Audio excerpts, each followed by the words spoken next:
ಮಹಾಭಾರತ ಯುದ್ಧ ಮುಗಿದು ಸುಮಾರು 5,000 ವರ್ಷಗಳೇ ಕಳೆದಿದೆ. ಕೌರವರು ಮತ್ತು ಪಾಂಡವರ ವಂಶವೇ ನಾಶವಾಗಿ ಹೋಗಿದೆ. ಆದರೆ ಮಹಾಭಾರತ ಕಾಲದ ಒಬ್ಬ ಮಹಾಪರಾಕ್ರಮಿ ಯೋಧ ಇಂದಿಗೂ ಕೂಡ ನಮ್ಮ ಮಧ್ಯೆಯೇ ರಕ್ತಸಿಕ್ತ ದೇಹದೊಂದಿಗೆ ಬದುಕಿದ್ದಾನೆ ಎಂದರೆ ನೀವು ನಂಬುತ್ತೀರಾ? ಹೌದು, ಗುರು ದ್ರೋಣಾಚಾರ್ಯರ ಮಗನಾದ ಅಶ್ವತ್ಥಾಮ ಇಂದಿಗೂ ಅಮರನಾಗಿ ಭೂಮಿಯ ಮೇಲೆ ನೋವಿನಿಂದ ಅಲೆಯುತ್ತಿದ್ದಾನೆ. ಆತನಿಗೆ ಈ ಶಾಪ ಕೊಟ್ಟವರು ಯಾರು? ಆತ ಇಂದಿಗೂ ಯಾವ ದೇವಸ್ಥಾನಕ್ಕೆ ಬರುತ್ತಾನೆ? ಇದರ ಸಂಪೂರ್ಣ ರೋಚಕ ರಹಸ್ಯವನ್ನು ಇಂದಿನ ವಿಡಿಯೋದಲ್ಲಿ ತಿಳಿಯೋಣ. ವಿಡಿಯೋವನ್ನು ಕೊನೆವರೆಗೂ ಮಿಸ್ ಮಾಡದೆ ನೋಡಿ. ಅಶ್ವತ್ಥಾಮನು ಸಾಮಾನ್ಯ ವ್ಯಕ್ತಿಯಾಗಿರಲಿಲ್ಲ. ಆತ ಶಿವನ ಅಂಶದಿಂದ ಹುಟ್ಟಿದ ಮಹಾ ತೇಜಸ್ವಿ. ಹುಟ್ಟುತ್ತಲೇ ಆತ ಹಣೆಬಿಟ್ಟಿಯಲ್ಲಿ ಒಂದು ದಿವ್ಯ ಮಣಿ ಇತ್ತು. ಆ ಮಣಿಯು ಪ್ರಭಾವದಿಂದ ಅಶ್ವತ್ಥಾಮನಿಗೆ ಯಾವುದೇ ಹಸಿವು, ತೃಷೆ, ರೋಗ ಅಥವಾ ದೇವದಾನವರಿಂದ ಮರಣದ ಭಯವಿರಲಿಲ್ಲ.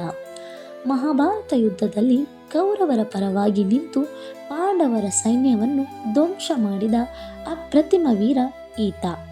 ಆದರೆ ಯುದ್ಧದ ಕೊನೆಯ ದಿನಗಳಲ್ಲಿ ಆತ ಮಾಡಿದ ಒಂದು ತಪ್ಪು ಆತನ ಇಡೀ ಜೀವನವನ್ನೇ ನರಕವಾಗಿಸಿತು. ಮಹಾಭಾರತದ ಯುದ್ಧದ ಕೊನೆಯಲ್ಲಿ ತನ್ನ ತಂದೆ ದ್ರೋಣಾಚಾರ್ಯರ ಮರಣದಿಂದ ಕೋಪಗೊಂಡ ಅಶ್ವತ್ಥಾಮ ಪಾಂಡವರ ವಂಶವನ್ನೇ ನಾಶ ಮಾಡಲು ಅತ್ಯಂತ ವಿನಾಶಕಾರಿ ಬ್ರಹ್ಮಾಸ್ತ್ರವನ್ನು ಪ್ರಯೋಗಿಸುತ್ತಾನೆ. ಆ ಬ್ರಹ್ಮಾಸ್ತ್ರವು ಉತ್ತರೆಯ ಗರ್ಭದಲ್ಲಿದ್ದ ಮಗುವನ್ನು ಕೊಲ್ಲಲು ಮುನ್ನುಗ್ಗುತ್ತದೆ. ಇದನ್ನು ನೋಡಿದ ಶ್ರೀಕೃಷ್ಣನು ಅತ್ಯಂತ ಕ್ರುದ್ಧನಾಗುತ್ತಾನೆ. ಕೃಷ್ಣನು ತನ್ನ ಸುದರ್ಶನ ಚಕ್ರದಿಂದ ಆ ಮಗುವನ್ನು ರಕ್ಷಿಸಿ ಅಶ್ವತ್ಥಾಮನಿಗೆ ಅತ್ಯಂತ ಭೀಕರವಾದ ಶಾಪವನ್ನು ನೀಡುತ್ತಾನೆ. ಕೃಷ್ಣನು ಹೇಳುತ್ತಾನೆ, ಅಶ್ವತ್ಥಾಮ, ನೀನು ಮಾಡಿದ ಪಾಪಕ್ಕೆ ಮರಣವೂ ನಿನಗೆ ಸಿಗಬಾರದು. ನಿನ್ನ ಹಣೆಯ ಮೇಲಿರುವ ದಿವ್ಯಮಣಿಯನ್ನು ನಾನೀಗ ಕಿತ್ತುಕೊಳ್ಳುತ್ತಿದ್ದೇನೆ. ಇಂದಿನಿಂದ ಕಲಿಯುಗದ ಅಂತ್ಯದವರೆಗೂ, ಅಂದರೆ ಸುಮಾರು 3,000ಕ್ಕೂ ಹೆಚ್ಚು ವರ್ಷಗಳ ಕಾಲ ನೀನು ರೋಗ ರುಜಿನಗಳಿಂದ ರಕ್ತ ಸುರಿಯುವ ದೇಹದಿಂದ ಈ ಭೂಮಿಯ ಮೇಲೆ ಅಲೆಯಬೇಕು. ನಿನಗೆ ಯಾರೂ ಆಶ್ರಯ ನೀಡಬಾರದು, ಸಾವು ಕೂಡ ನಿನ್ನ ಹತ್ತಿರ ಬರಬಾರದು ಎಂದು ಶಾಪ ನೀಡುತ್ತಾನೆ. ಹಾಗಾದರೆ ಅಶ್ವತ್ಥಾಮ ಇಂದಿಗೂ ಎಲ್ಲಿದ್ದಾನೆ? ಮಧ್ಯಪ್ರದೇಶದ ಬುಹರ್ನಾಪುರ ಎಂಬಲ್ಲಿ ಅಸಿರ್ಗಢ್ ಎಂಬ ಹಳೆಯ ಕೋಟೆ ಇದೆ. ಆ ಕೋಟೆಯ ಒಳಗಡೆ ಒಂದು ನಿಗೂಢ ಶಿವ ದೇವಾಲಯವಿದೆ.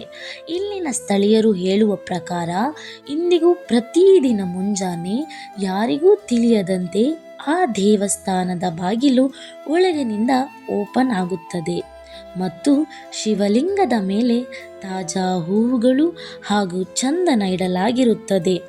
ದೇವಸ್ಥಾನದ ಅರ್ಚಕರಿಂದ ಮುಂಚಿತವಾಗಿ ಬಂದು ಇಲ್ಲಿ ಪೂಜೆ ಮಾಡುವುದು ಬೇರೆ ಯಾರೂ ಅಲ್ಲ, ಸ್ವತಃ ಅಶ್ವತ್ಥಾಮನೇ ಎನ್ನಲಾಗುತ್ತದೆ. ಕೆಲವರು ಹಣೆಯಿಂದ ರಕ್ತ ಸುರಿಯುತ್ತಿರುವ ಒಬ್ಬ ಎತ್ತರವಾದ ವ್ಯಕ್ತಿ ಇಲ್ಲಿ ತಿರುಗಾಡುವುದನ್ನು ನೋಡಿದ್ದೇವೆ ಎಂದು ಕೂಡ ಹೇಳುತ್ತಾರೆ. ಸ್ನೇಹಿತರೆ, ವಿಜ್ಞಾನ ಎಷ್ಟೇ ಬೆಳೆದಿದ್ದರೂ ಇಂದಿಗೂ ಅಸಿರ್ಗಢ್ ಕೋಟೆಯ ಈ ರಹಸ್ಯವನ್ನು ಭೇದಿಸಲು ಯಾರಿಂದಲೂ ಸಾಧ್ಯವಾಗಲಿಲ್ಲ. ಅಶ್ವತ್ಥಾಮ ಇಂದಿಗೂ ಬದುಕಿದ್ದಾನೆಯೇ ಎಂಬ ಈ ನಂಬಿಕೆಯ ಬಗ್ಗೆ ನಿಮಗೇನು ಅಭಿಪ್ರಾಯವಿದೆ?